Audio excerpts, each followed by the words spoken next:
Alaska Insight is supported in part by the Corporation for Public Broadcasting and by viewers just like you. Thank you.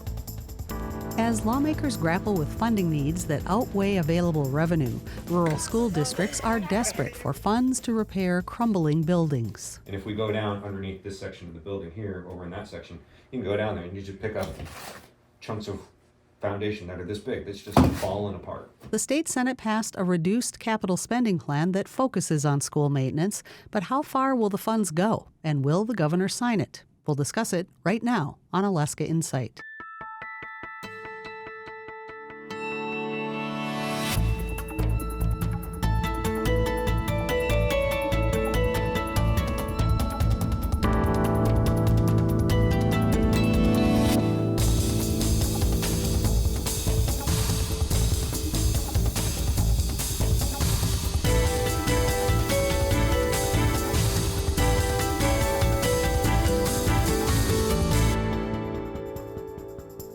Rural school districts are trying to keep school buildings maintained so kids have a clean, healthy atmosphere for learning.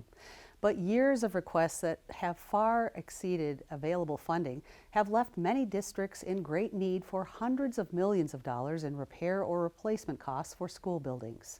How much lawmakers will be able to help through the capital budget is being watched closely across the state.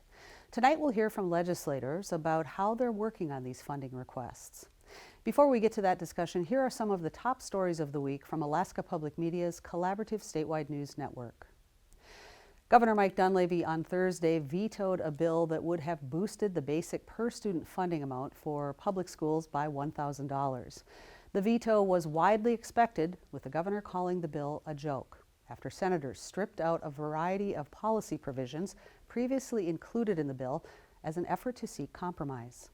Dunleavy instead said he would introduce a bill on Friday that raises the base student allocation by $560, less than what schools received last year, along with $35 million in targeted funding and a set of policy changes. House and Senate leadership say they plan to meet in joint session to attempt a veto override early next week, but given that the bill passed with a one-vote majority in each chamber, lawmakers don't expect that to succeed. The governor's administration released a long-delayed study on state worker salaries on Wednesday. The study shows that more than a quarter of the jobs surveyed paid less than the median market wage, and more than 40% pay less than a key benchmark for the state that the state has used for decades. A spokesperson for the State Department of Administration declined an interview, but noted that the report had mixed findings, with some job categories still paying competitively. Heidi Drygas, who heads the Alaska State Employees Association, said that the study offers some insight into the nearly 3,000 state jobs that were vacant at the beginning of this year. Despite the release of the study, Drygas said her union will continue a lawsuit seeking to obtain earlier drafts of the study, which the state says were not used in decision-making and are therefore not public records. At least 4 International University of Alaska students have had their visas revoked by the Trump administration. They are among hundreds across the country facing removal after losing their visas. In a statement, University of Alaska officials said 4 UAA students received word their visas were terminated without any prior notice. Anchorage-based immigration attorney Margaret Stock described the revocation as totally illegal. According to Stock, there hasn't been a consistent reason given to students for the termination of their visas, but officials have made vague references to criminal records checks. Officials with the State Department did not respond to requests for comment on this story. You can find the full version of these and many more stories on our website, alaskapublic.org, or download the Alaska Public Media app on your phone. This evening, our discussion is centered on the needs of rural administrators and educators to keep their buildings in good shape so students can have a positive learning environment. For years, Alaska school districts statewide have submitted hundreds of millions of dollars in requests for help with the high costs of fuel, transportation, construction, and maintenance. And for years, Alaska's lawmakers haven't been able to fund many of those needs. The state's rural school districts face huge maintenance funding constraints, leading to growing concerns over public health and safety. As part of ProPublica's local reporting network, KYUK senior reporter Emily Schwing visited rural schools and found extensive problems. During a joint session of the House and Senate Education Committees in February, our students all across Alaska represent the strong future of our state. Constituents told lawmakers Alaska's most rural schools pose serious public health and safety risks to teachers, students, and staff. Please go visit our schools.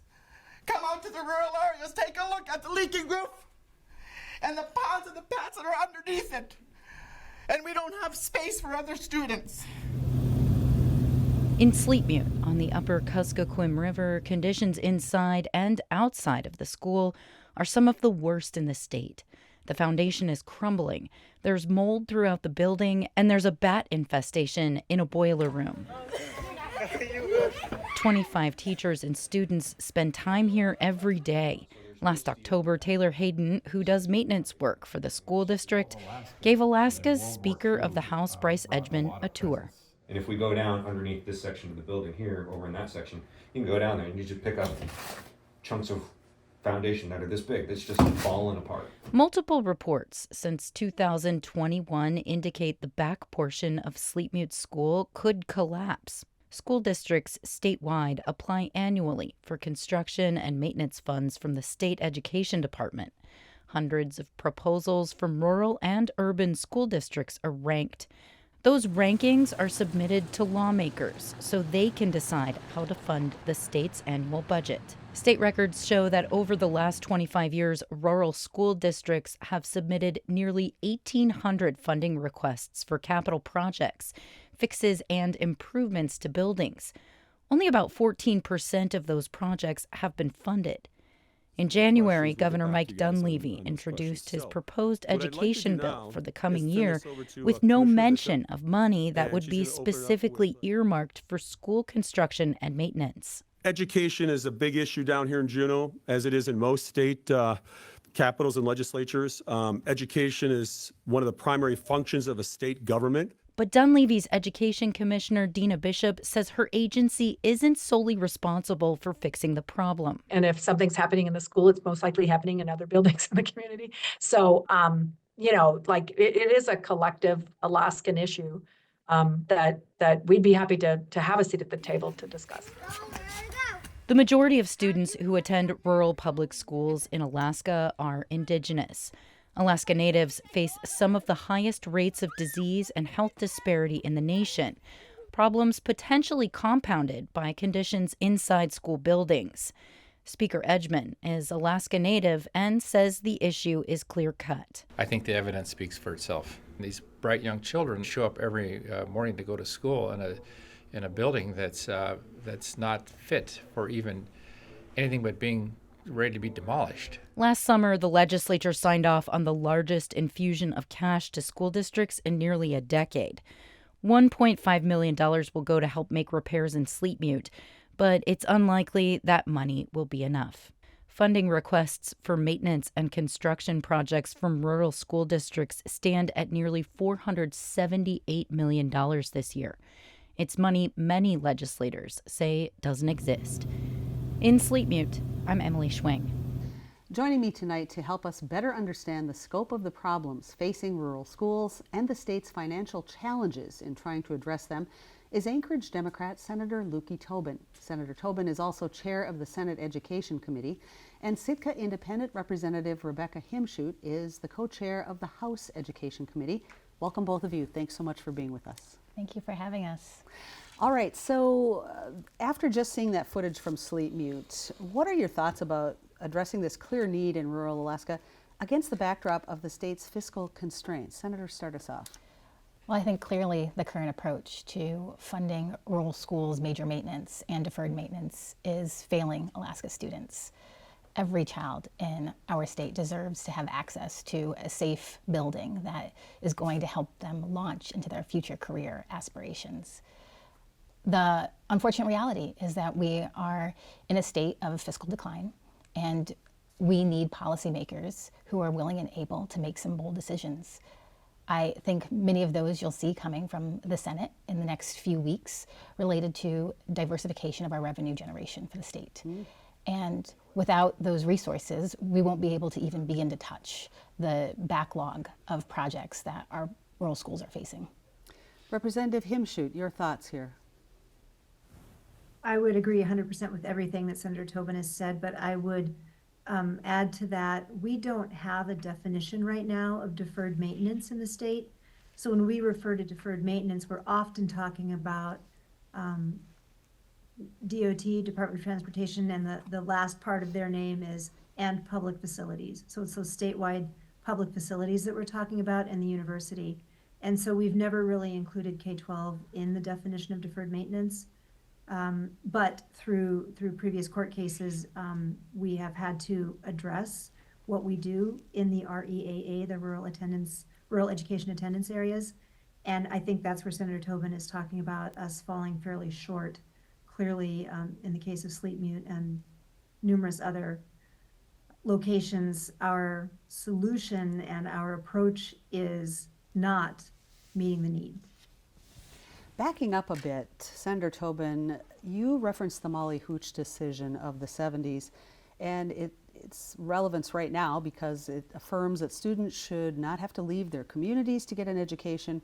Rural schools were built. You said investing and supporting those facilities has not taken hold in the legislature. What do you mean by that?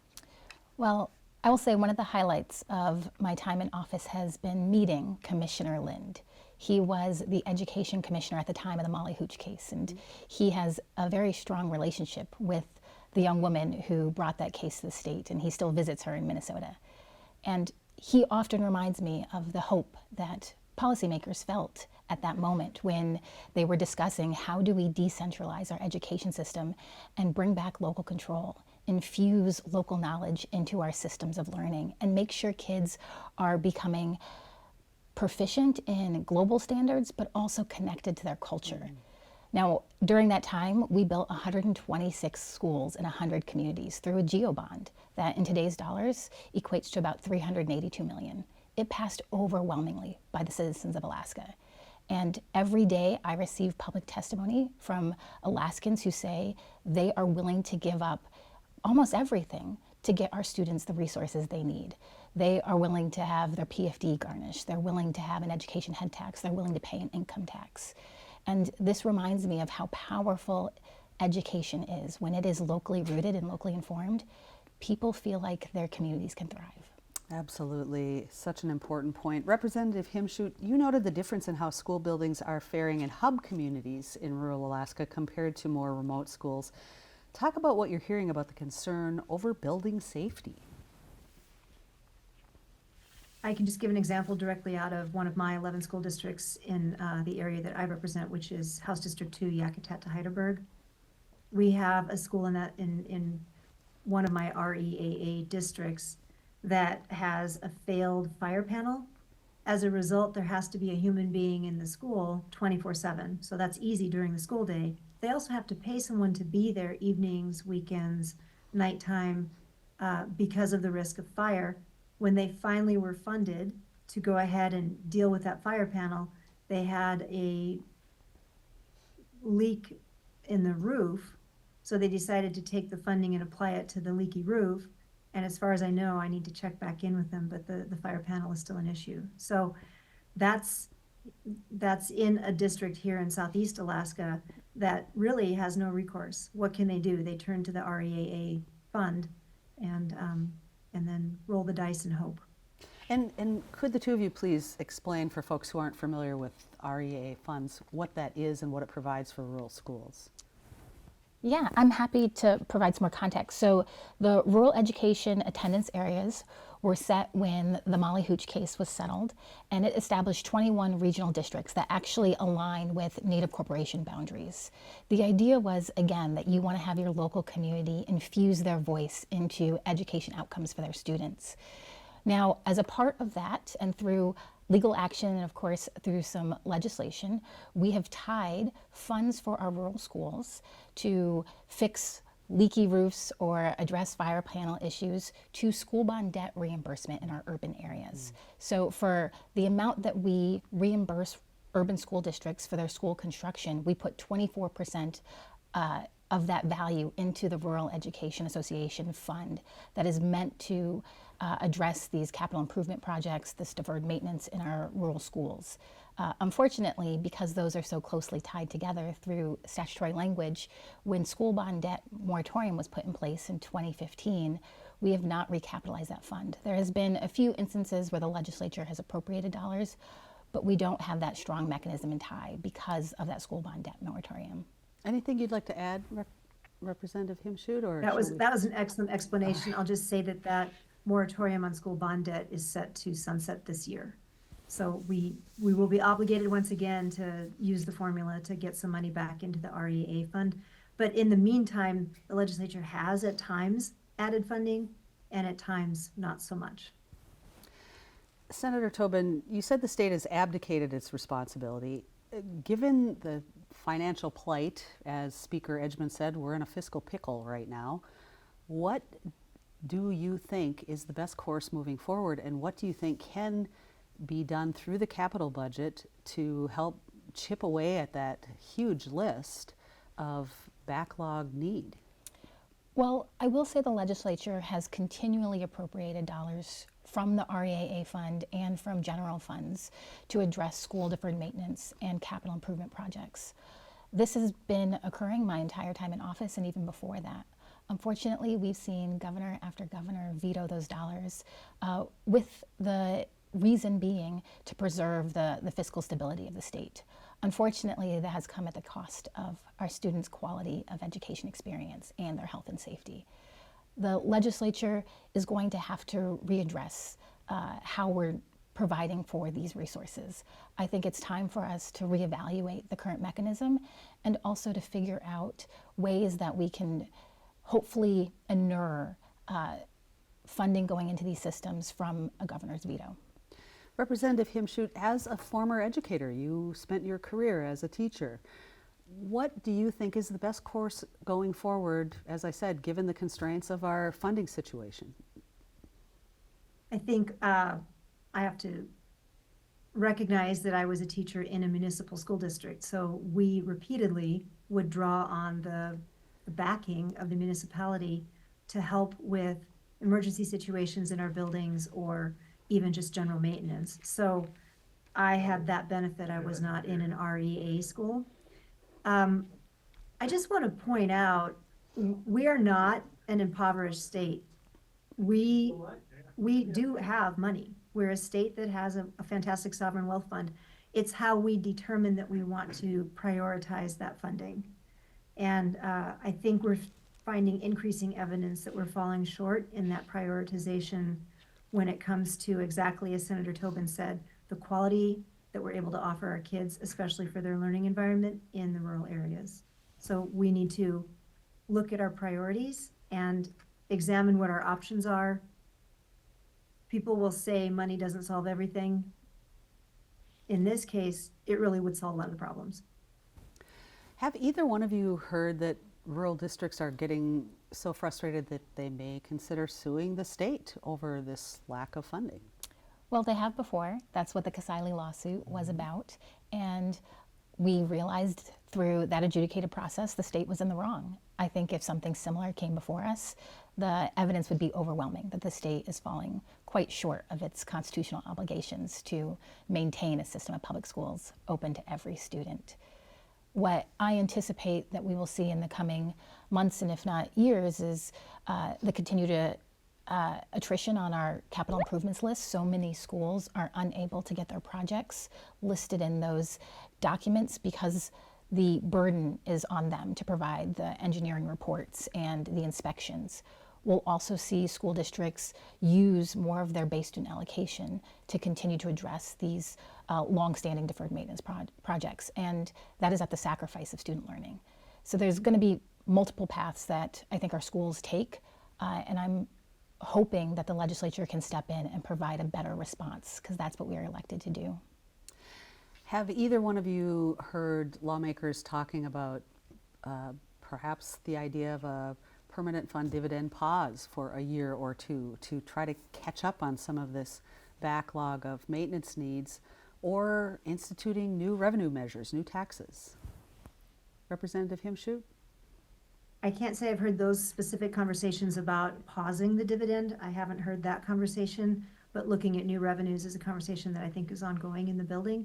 I wanted to add also, Lori, that we found through some hearings that we've had in the House Education Committee that only about 60% of districts who could be participating in the capital improvements process are doing so. And again, that reflects back on what Senator Tobin was talking about. It's a fairly burdensome process. So there may be some legislative things we can do to make that process more straightforward and easier to get through. But at the end of the day, it still comes down to exactly what you're talking about, which is how will we fund it even when we know what the needs are. We know, and you referenced in an earlier interview, Senator, that the school buildings and especially remote communities are much more than just facilities for learning. Talk a little bit about the importance of those buildings for community cohesiveness. Well, one piece that I've been working on is looking to see if there's other revenues that we can pursue, such as FEMA disaster preparedness. We know our school buildings in rural communities are more than just institutions of learning. They provide a space for the community to get together in the evenings and play basketball. They're where folks come and stay overnight if they're visiting the community. They're where the health clinics are sometimes operated out of. I myself have a pretty colorful story of being stuck in Little Diomede at their school for a month when the airplane was unable to land on the ice runway. It was a very long experience, but lovely and gratifying in many ways. Our schools provide so many different opportunities for community to come together and for community supports to be deployed into those villages and rural areas that need them so desperately. We also know that those facilities are the safe space that people go when there are natural disasters. We have great imagery of one of our sitting state senators evacuating to the school in Golovin during Typhoon Merbrook.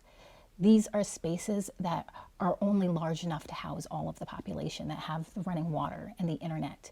Unfortunately, today, many of our rural schools can't claim that they have those amenities, and they aren't necessarily safe evacuation points. So there is a dual obligation that we have in the state to maintain those schools, not just for student learning, but also for community safety.